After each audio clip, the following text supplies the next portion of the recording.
Em relação ao Pedro, em relação ao Palmeiras, a apuração de ontem, e aí eu preciso citar o time que me ajudou nessa notícia, o Caio Mota, o Felipe Zito, o Thiago Ferri.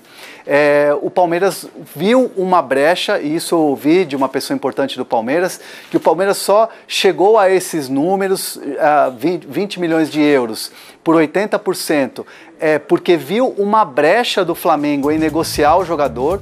A gente sempre ouviu da direção do Flamengo, o Marcos Braz falando em entrevista coletiva, que o Pedro só sai pela multa, e a multa é impagável nos padrões brasileiros, 100 milhões de euros. Isso evidentemente é para você dizer, olha, não está à venda. Então o Palmeiras viu uma brecha, então por isso iniciou uma conversa, iniciou uma situação em que coloca uma condição de 20 de euros por 80% do jogador, o Flamengo ficando ainda com 20% do atleta. E aí entra a questão dos jogadores, 2 jogadores. Só que isso, para o Palmeiras, é uma condição que vem muito mais do Flamengo.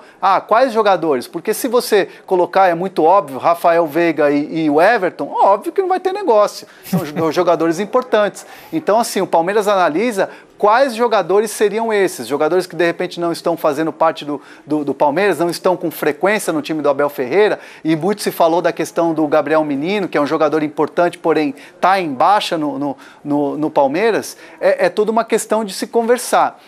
O Palmeiras não vê a porta fechada ainda em relação ao Pedro. Só que a diretoria do Palmeiras quer que o Flamengo precifique o jogador. E precificar não é pagar a multa, e sim falar quais são as condições. 2 jogadores? Quais jogadores? Qual o valor? E o Flamengo e o Palmeiras ainda vão ter conversas por esse jogador. Porque a direção do Palmeiras, Barreto e amigos, entende que pagar 20 milhões de euros, pagar um valor alto por um jogador, é no modelo do Pedro, que é um jogador que já está consolidado, que é um jogador que frequenta a seleção brasileira, um jogador que tem experiência, apesar de ser muito jovem, 24 anos, e é o jogador da posição que o Palmeiras quer.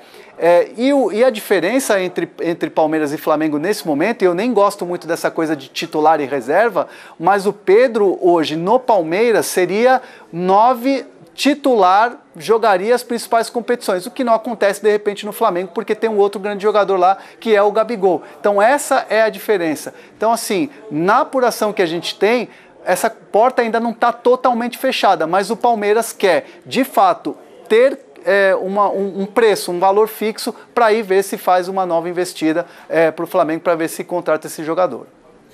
Uma negociação dessas não tem só 2 lados, né? Você tem que pensar no Flamengo, qual o interesse que ele teria de negociar o Pedro. Evidentemente, você tem que pensar no Palmeiras, que é quem está fazendo a proposta, mas aí para entender até que ponto o Palmeiras está disposto a ir.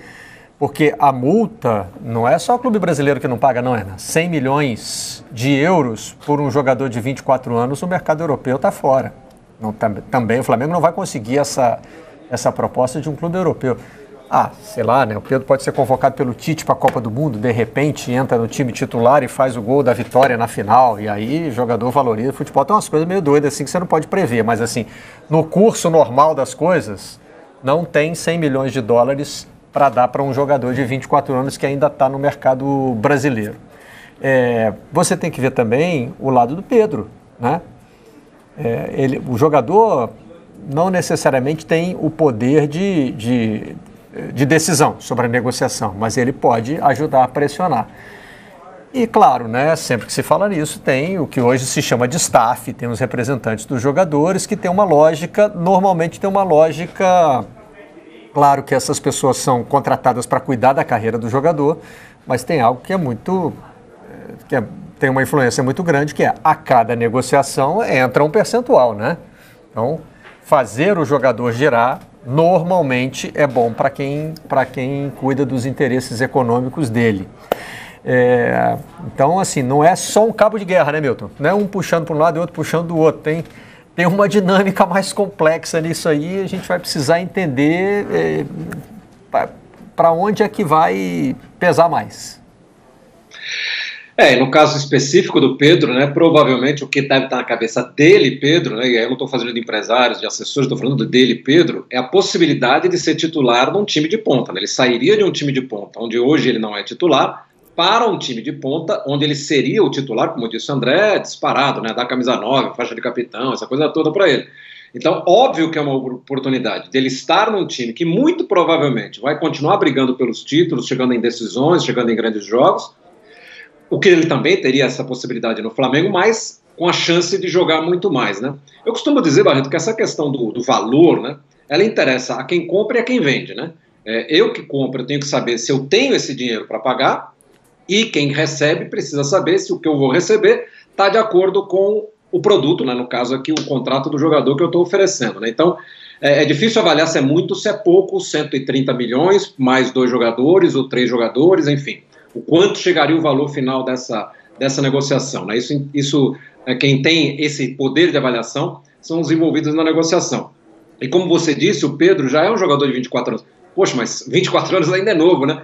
Mas para o mercado europeu talvez já não seja, né? Então se o Palmeiras está pensando, não vou gastar aqui esse caminhão de dinheiro com o jogador, mas daqui 2 anos ele fazendo 2 boas temporadas, eu vendo ele para a Europa e recupero esse dinheiro. Esse dinheiro todo, se for 20 milhões de euros, provavelmente não recupera.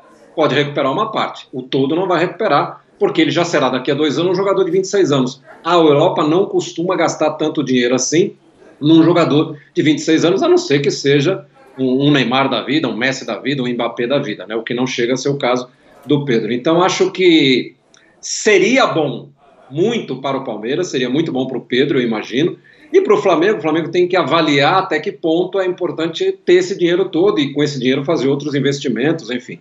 Acho que, como você disse, para quem está como terceiro interessado, digamos assim, os empresários do Pedro, porque esse pessoal costuma ganhar em cima de comissão, né? A cada contrato, a cada venda, a cada negociação, esse pessoal ganha uma comissãozinha. Óbvio que para eles um negócio desse tamanho seria bom para o cofre deles, né? Acho que para o Palmeiras é muito bom porque vai ter um bom centroavante, para o Pedro é muito bom porque ele vai jogar num time de ponta e poder continuar aparecendo, e quem tem que avaliar aí pelo lado do Flamengo é se esse dinheiro todo compensa a saída de um jogador que hoje nem é titular e de repente a vinda de 2 outros reforços para compor elenco, né? Pelos nomes citados aí não chega ninguém para ser titular disparado no Flamengo, mas pelo menos para compor o já bom elenco do Flamengo.